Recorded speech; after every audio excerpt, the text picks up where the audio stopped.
They're watching you differently now. Not with the casual disinterest they showed before, not with the detached observation they used to keep people at arm's length.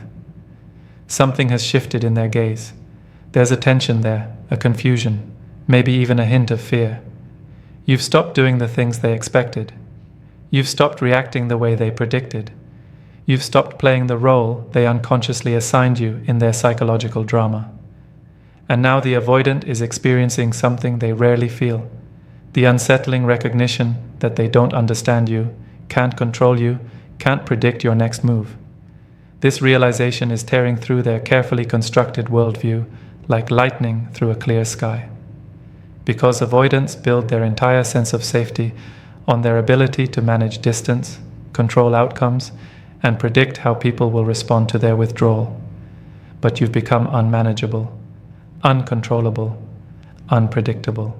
And the avoidance nervous system is screaming alerts it doesn't know how to process. The avoidance entire relationship strategy depends on a fundamental assumption. They will always be the more powerful person in the dynamic. Not powerful in an aggressive or dominating sense, but powerful in terms of who cares less, who needs less, who can walk away more easily. This power differential is their security blanket. As long as they're the one who could leave, as long as they're the one who's less invested, as long as they're the one with more options and fewer needs, they feel safe. Control equals safety in the avoidance psychology. The ability to regulate distance, to determine the pace of intimacy, to retreat when things get too close. This is how they manage the terror that relationships trigger in their nervous system. But something has changed in how you show up. You're not chasing anymore. You're not trying to convince them of your worth. You're not waiting by the phone hoping they'll text. You're not rearranging your life around their inconsistent availability. You're not performing the role of the anxious pursuer that would allow them to remain the distant desired one. Instead, you're living your life with a fullness that doesn't require their participation. You're making choices that center your own well-being rather than their comfort. You're setting boundaries they didn't think you were capable of enforcing. You're demonstrating a level of self-possession that contradicts every assumption they made about you. This shift in your energy has triggered something primal in the avoidance psyche. They're starting to realize that you're not the person they thought you were. You're not predictable. You're not manageable. You're not waiting for them to decide whether you're worth their limited emotional availability. You've stepped out of the script they wrote, and now they're scrambling to understand the plot. The confusion this creates is profound, because the avoidant has spent their entire life learning to read people, learning to anticipate their reactions, learning to stay 3 steps ahead emotionally so they're never caught off guard. But you've become illegible to them, and that illegibility is more captivating than any amount of pursuit ever was. The power in your absence. The avoidant is used to being the one who creates distance. They're used to being the one who pulls away, who needs space, who goes silent for days or weeks. This withdrawal has always worked in their favor because it typically triggers anxiety in the other person. That anxiety manifests as pursuit, as attempts to close the distance, as messages asking if everything is okay. And that pursuit confirms what the avoidant already believes. People are clingy, relationships are suffocating, space is necessary for survival, but your absence operates on completely different logic. You're not pulling away because you're wounded or playing games. You're simply living a life that doesn't revolve around their attention or approval. When you stopped being consistently available, when you stopped prioritizing their sporadic attempts at connection, when you stopped treating their texts as urgent matters requiring immediate response, something in the avoidance framework cracked. They sent a message expecting your usual quick reply. Hours passed, then a day, then 2. When you finally responded, your tone was pleasant but brief. No explanation for the delay, no apology for not being immediately available, no reassurance that you were still interested, just a simple response that suggested you had other things occupying your time and attention. This experience is destabilizing for the avoidant because it reverses their usual position. Now they're the ones wondering why you didn't respond. They're the ones checking their phone repeatedly. They're the ones feeling the sting of being deprioritized. And this reversal does something unexpected. It makes them want your attention more. The avoidant respects scarcity. They're drawn to what they can't easily access. When your presence becomes less guaranteed, less predictable, less focused on them, it becomes more valuable. They start thinking about you more, wondering what you're doing, questioning whether they still matter to you. These thoughts are uncomfortable because they require the avoidant to acknowledge that they care, that your opinion matters, that your attention has value they took for granted. Your absence also demonstrates something the avoidant finds deeply attractive. You have a life. Not a life you've constructed to make them jealous, but a genuine full life that exists whether they're part of it or not. You have friends who make you laugh. You have projects that absorb your attention. You have experiences that fulfill you. You have sources of joy that don't depend on their validation. This fullness is magnetic to the avoidant because it suggests you won't become the clingy, dependent partner they fear. You won't make them responsible for your happiness. You won't suffocate them with needs they can't meet. You're proving through your absence that you're whole on your own. The power in your absence is that it isn't punitive. You're not withholding to hurt them or teach them a lesson. You're simply honoring your own life, your own needs, your own rhythms. This authenticity makes your absence feel different from manipulation. The avoidant can sense the difference between someone playing hard to get and someone who is genuinely occupied with their own existence. The former triggers their dismissiveness. The latter triggers their curiosity. They want to know what makes you so content without them. They want to understand what fills your time. They want to be part of whatever is making you this self-sufficient, the threat of your indifference. Avoidants are masters of indifference. They've perfected the art of seeming unbothered, unaffected, emotionally neutral about things that would devastate other people. This indifference is their shield, their protection against vulnerability. But when they encounter genuine indifference from you, when they realize you're not emotionally reactive to their behavior, something in their psychology shifts. The indifference they wielded as power suddenly becomes a mirror reflecting their own irrelevance. And irrelevance is a threat the avoidant never anticipated having to face. When the avoidant pulled away and you responded with calm acceptance rather than anxiety, it confused them. When they were inconsistent and you remained emotionally stable rather than destabilized, it unsettled them. When they tested your boundaries and you enforced them without anger or drama, it forced them to reconsider their assessment of you. You're not reacting the way you're supposed to react. You're not giving them the emotional response that would confirm their worldview. Instead, you're demonstrating a level of emotional regulation that matches or exceeds their own. This indifference threatens the avoidant because it suggests they might not be as important to you as they assumed. The avoidant operates from a strange contradiction. They don't want to be needed, but they want to matter. They don't want emotional dependency, but they want significance. Your indifference to their withdrawal, your lack of reaction to their inconsistency, your calm acceptance of their limitations, all of this suggests they might not have the impact on you they thought they did. And that possibility is more disturbing than they want to admit. The threat intensifies when the avoidant realizes your indifference isn't protective numbness or suppressed hurt. You're genuinely okay. You're not pretending to be fine while secretly devastated. You're not building walls to protect yourself from further pain. You're actually authentically unbothered by their behavior because you've recognized it as information about them rather than rejection of you. This psychological sophistication catches the avoidant off guard. They're used to people taking their behavior personally, interpreting their withdrawal as commentary on their worth. But you've refused that interpretation. You've maintained your sense of self regardless of their participation or approval. Your indifference also eliminates the power dynamic the avoidant relies on. When you don't chase, they can't run. When you don't react, they can't use your reaction to justify their distance. When you don't make their behavior about you, they have to sit with it being about them. This forces an uncomfortable self-awareness. The avoidant has to confront the reality that their patterns are their own, not responses to your inadequacy or neediness. They have to acknowledge that their withdrawal isn't being triggered by your behavior, but by their own internal wiring. This awareness is threatening because it removes their ability to externalize responsibility for their emotional unavailability. The indifference becomes particularly powerful when the avoidant makes tentative attempts to reconnect, and you respond with pleasant but measured warmth. You're not cold or punishing. You're not angry or wounded, but you're also not immediately available or eager. You're treating them with the same casual friendliness you'd offer an acquaintance, not the intense focus you once gave them. This measured response communicates something the avoidant isn't used to hearing. You've moved on emotionally.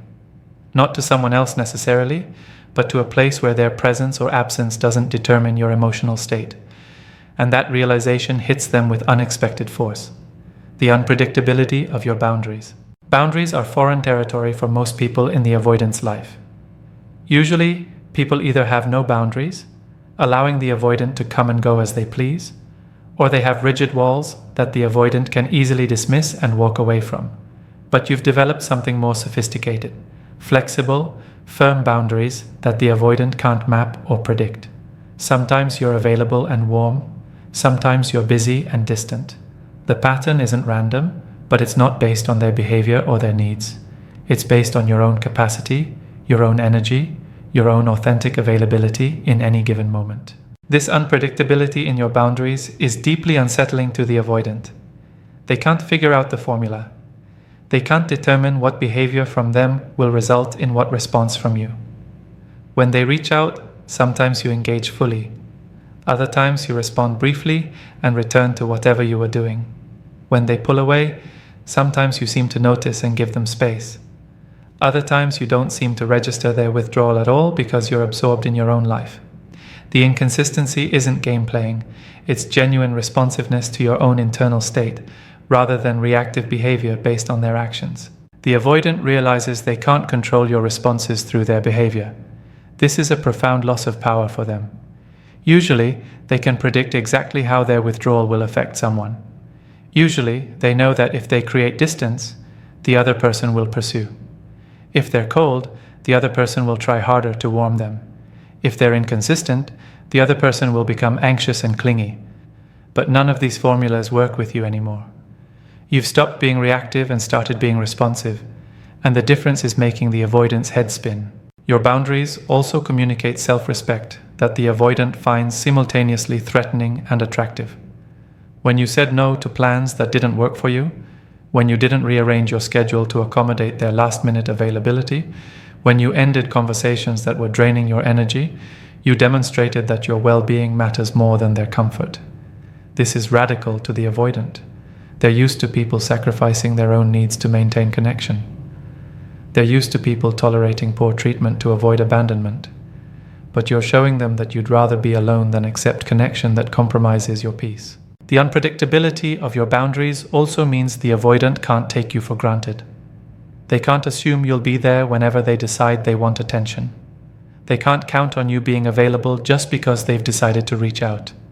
They have to actually consider your needs, your schedule, your energy levels. They have to treat you like a person with your own life rather than a supporting character in theirs. This requirement for actual consideration and effort is something the avoidant isn't used to providing, and the challenge of it activates something in them: the recognition of your growth. Perhaps the most unsettling realization for the avoidant is recognizing that you've grown beyond the person they knew. You've done work on yourself. You've healed wounds. You've developed capacities you didn't have before. You've become more secure, more grounded, more clear about what you will and won't accept. This growth is visible in how you carry yourself, how you speak, how you respond to situations that would have previously triggered you. And the avoidant is watching this transformation with a mixture of admiration and loss. The admiration comes from the avoidant's genuine respect for people who do their own work. The avoidant values independence and self-sufficiency above almost everything else. When they see you becoming more of both, when they witness you taking responsibility for your own healing and happiness, when they observe you building a life that doesn't need them to feel complete, they respect it. Part of them is genuinely proud of your growth, even if they'd never say it. Part of them recognizes that you're becoming the kind of person they actually want to be with, someone who is whole on their own, someone who chooses connection from desire rather than need. But alongside the admiration is a deep sense of loss. The avoidant is realizing they knew a previous version of you, and that version no longer exists. The person who waited for their texts, who tolerated their inconsistency, who bent themselves into uncomfortable shapes to maintain connection, That person has evolved into someone who won't accept those dynamics anymore. The avoidant is mourning the loss of the power they had with old you, even as they're intrigued by the power current you possesses. This recognition of your growth also forces the avoidant to confront their own stagnation. While you were healing and evolving, what were they doing? While you were developing secure attachment patterns, were they still running the same avoidant cycles? While you were building genuine self-sufficiency, were they still using pseudo-independence to avoid vulnerability? The contrast between your growth and their patterns is uncomfortable. It suggests they've been left behind. It implies they might not be good enough for this new version of you. These thoughts trigger insecurity the avoidant rarely experiences. Your growth also changes the power dynamic in ways the avoidant didn't anticipate. You're no longer the person who needed their approval or validation. You're no longer operating from wounds that made you accept breadcrumbs. You're no longer willing to sacrifice your peace for connection. This shift means the avoidant can't rely on your old patterns to maintain their comfort. They can't assume you'll chase them. They can't count on you tolerating their emotional unavailability. They have to actually show up differently if they want access to this version of you. And the requirement to change, to grow, to meet you where you are now rather than where you were, feels both impossible and necessary. The fear of permanent loss. What started as the avoidant's usual pattern of creating distance has morphed into something they didn't plan for. The genuine possibility that they've lost you. Not because you're angry or hurt, but because you've moved on. You've built a life that doesn't include them. You've healed the wounds that made you tolerate their inconsistency. You've developed standards that their behavior doesn't meet. And the avoidant is beginning to realize that the door they assumed would always be open might actually be closing. This realization creates a panic the avoidant isn't equipped to handle. They're used to being the ones who leave. They're used to controlling whether the relationship continues or ends. They're used to knowing they can come back whenever they want because the other person will welcome their return. But you've demonstrated that you're not waiting. You're not holding space for them while they figure out their feelings. You're actively living your life, meeting new people, creating new experiences, building a future that may or may not include them. The fear of permanent loss forces the avoidant to examine what they actually feel. When they thought you'd always be available, they could afford to be ambivalent. They could afford to keep you at arm's length while they maintained their comfortable distance. But now that your availability is in question, now that they might actually lose access to you entirely, they have to confront the truth. They care. They care more than they wanted to admit. They care in ways that terrify them. They care enough that the thought of you moving on with someone else makes them feel physically ill. This fear also reveals to the avoidant how much they took you for granted. They assumed their withdrawal was temporary, that you'd be there when they decided to come back, that the connection was something they could pick up and put down at their convenience. But you've shown them that connection isn't an object they control. It's a living thing that dies without nourishment. And the connection they had with you, the one they repeatedly starved through their withdrawal, might have finally expired. The possibility that it's too late, that they've lost their chance, that you've genuinely moved past them, creates an urgency they've never felt before. The avoidant is also realizing that you're not a person they can easily replace. In their mind, they've been telling themselves they could find someone else, someone less demanding, someone who wouldn't trigger their fears. But as they watch you living your powerful, unpredictable life, they're understanding that what you offer is rare. Your combination of strength and softness, independence and warmth, boundaries and openness, it's not something they'll find everywhere. You're not interchangeable with other people. You're specific, unique, irreplaceable. And they might have just let that slip through their fingers. This recognition of your power and unpredictability is forcing the avoidant into territory they've spent their life avoiding: vulnerability. If they want you back, if they want access to this version of you, they can't use their old strategies. They can't be hot and cold. They can't be inconsistent and expect you to accept it. They can't withdraw and assume you'll be waiting when they return. They have to actually show up. They have to be consistent. They have to prove through sustained action that they're capable of meeting you where you are now. And that requirement, that demand for genuine change and sustained vulnerability, is both terrifying and strangely exhilarating. Because for the first time in their lives, the avoidant has encountered someone powerful enough to make them want to try. This recognition of your power and unpredictability is forcing the avoidant into territory they've spent their life avoiding: vulnerability. If they want you back, if they want access to this version of you, they can't use their old strategies. They can't be hot and cold. They can't be inconsistent and expect you to accept it. They can't withdraw and assume you'll be waiting when they return. They have to actually show up. They have to be consistent. They have to prove through sustained action that they're capable of meeting you where you are now. And that requirement, that demand for genuine change and sustained vulnerability, is both terrifying and strangely exhilarating. Because for the first time in their lives, the avoidant has encountered someone powerful enough to make them want to try. The internal war raging inside the avoidant right now is brutal. Every instinct they have tells them to protect themselves, to create more distance, to dismiss you as not worth the effort, to convince themselves they never cared that much anyway. These are the familiar patterns, the well-worn neural pathways that have kept them safe for decades. But something else is fighting back against those instincts. A part of them that recognizes you as different, as rare, as worth the discomfort of change. This part is small and often drowned out by the louder voice of self-protection, but it's persistent. It keeps reminding them of how they feel when they're with you. It keeps replaying moments of genuine connection. It keeps asking the question they've been avoiding. What if running this time means losing something they'll regret for the rest of their lives? The avoidant is also grappling with a humbling realization: they might not be enough for you anymore. This thought is devastating to their ego. They're used to being the prize, the one people pursue, the one who gets to decide whether someone is worthy of their limited emotional availability. But you've flipped that script entirely. Now they're wondering if they're worthy of you.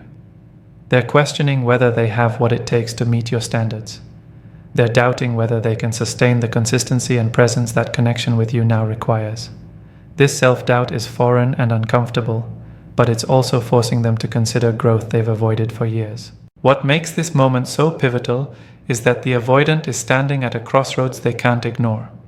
One path leads back to their comfortable patterns of distance and control, but they're beginning to see that path for what it really is: lonely, repetitive, ultimately hollow.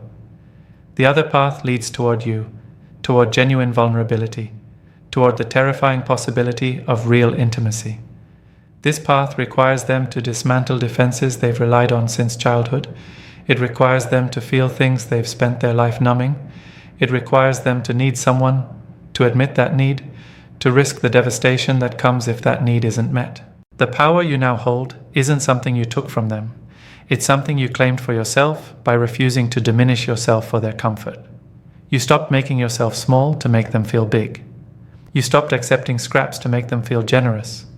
You stopped waiting in the wings to make them feel desired.